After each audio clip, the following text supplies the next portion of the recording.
Now we will start with introduction. The Education Commission, under the chairmanship of Dr. D.S. Kothari, the then chairman University Grants Commission, began its task on October 2, 1964. It consists of 16 members, 11 being Indians and 5 foreign experts. The main task of the commission was to advise the government on the national pattern of the education, on the general policies for the development of the education at all stages ranging from the primary to postgraduate stage, and in all its experts besides examining a host of educational problems in their social and economic context. National Education Commission and School Education. The commission set up 12 task forces and 7 working groups. One of the task group dealt exclusively with issues related to school education. The detail is task forces related to adult education, agriculture education, educational administration, force on educational finance, higher education, manpower, techniques and methods in education, professional, vocational and technical education, science education, school education, student welfare, and teacher education and teacher status. Now different working group, that is educational building. Next is education of the backward classes, educational statistics, on pre-primary education, school community relations, school curriculum, and women's education. Now different recommendation of the Kothari Commission, Education Commission 1964 to 66. Now first one is school education curriculum. For the improvement of the school curriculum, research should be undertaken by university departments of education, training colleges, state institutes of education and board of school education. Now second is revision of curricula should be based on such research. Preparations of the improved textbooks and teaching learning materials. Now fourth one is the orientation of the teachers to the revised curricula through in-service training.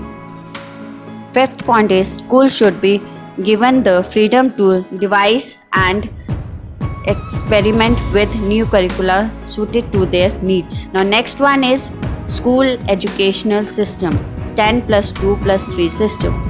The new educational system should consist of 1 to 3 years of preschool education, lower primary stage of the 4 to 5 years, higher primary stage of 3 or 2 years, lower secondary stage of 3 or 2 years, higher secondary stage of 2 years of vocational education. Now next one is age of admission to class 1 ordinary not to be less than 6. First, public examination to come at the end of the 10 years of schooling. Now next point is language policy. Production of book and literature, particularly scientific and technical in regional language. This should be the responsibility of university assisted by UGC.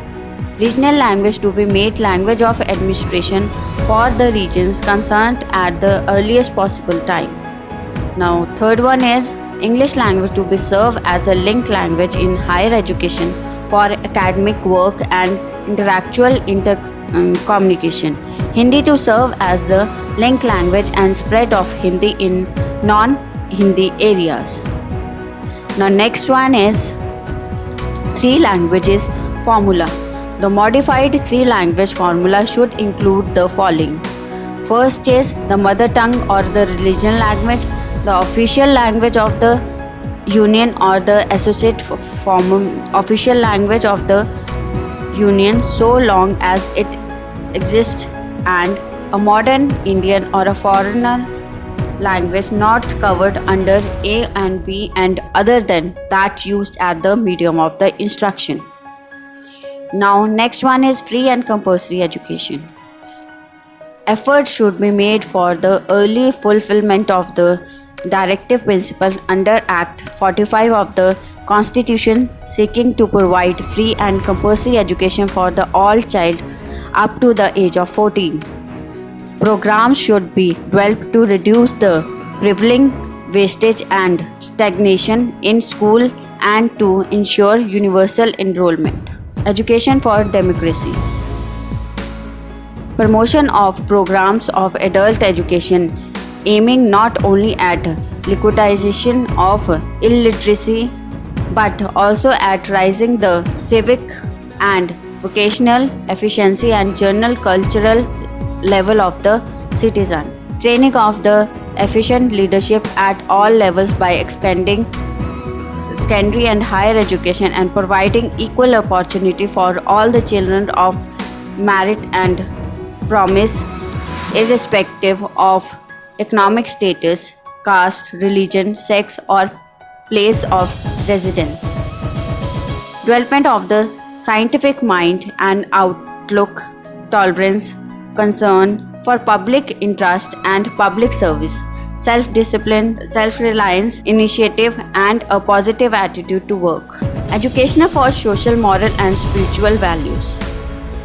Center and state government should opt major to introduce education in moral, social, and spiritual values in all institutions under their control based on the recommendations of the University Education Commission and the Committee on Religious and Moral Instructions. Education for social and national integration. Now first point is organizations of social and national service program concurrently with academic studies in schools and colleges and to make them obligatory for all the students at all stages. Participation in program of community development and national reconstruction should be an integral part of all the education from the primary to the undergraduate stage.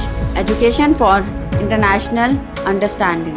Schools should promote international outlook through the study of humanities and social science simultaneously with developing national consciousness. Common school system. The common school must be open at all children irrespective of caste, creed, community and economic or social status. It should charge no tuition fees. It should maintain a good standards of education in order to meet the need of average parents. Science education. Science education must become an integral part of the school education and ultimately some study of science should become a part of all courses in the humanities and social science at university stage also. The quality of science teaching must also be improved considerably. Work experience. Now we are talking about the work experience with the aim to relate education with life and productivity. Work experience must be introduced as an integral part of all education, general and vocational. It has the following benefits. It will bridge the gap between intellectual and manual work.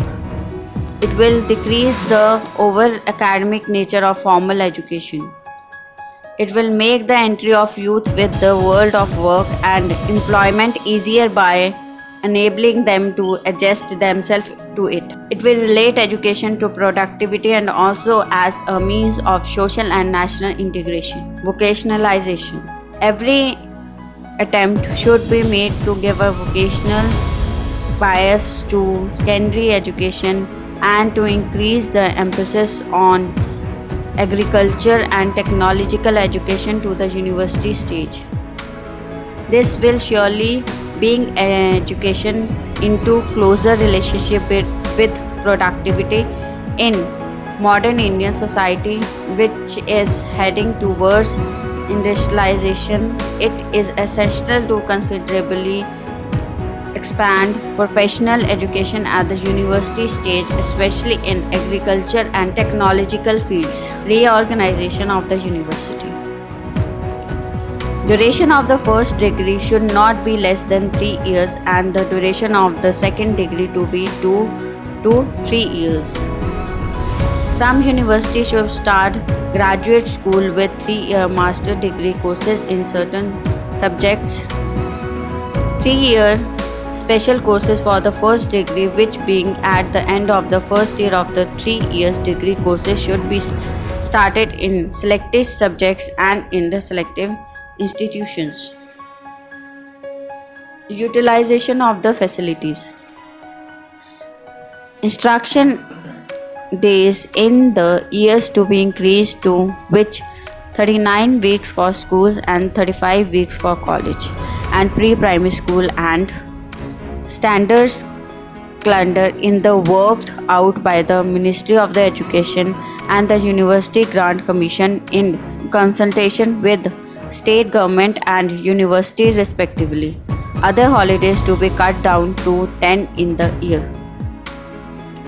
Teacher status. Government of India should lay down for the school stage minimum scales of pay for the teacher and assist the states and union territories to opt equivalent or higher scale to suit their conditions.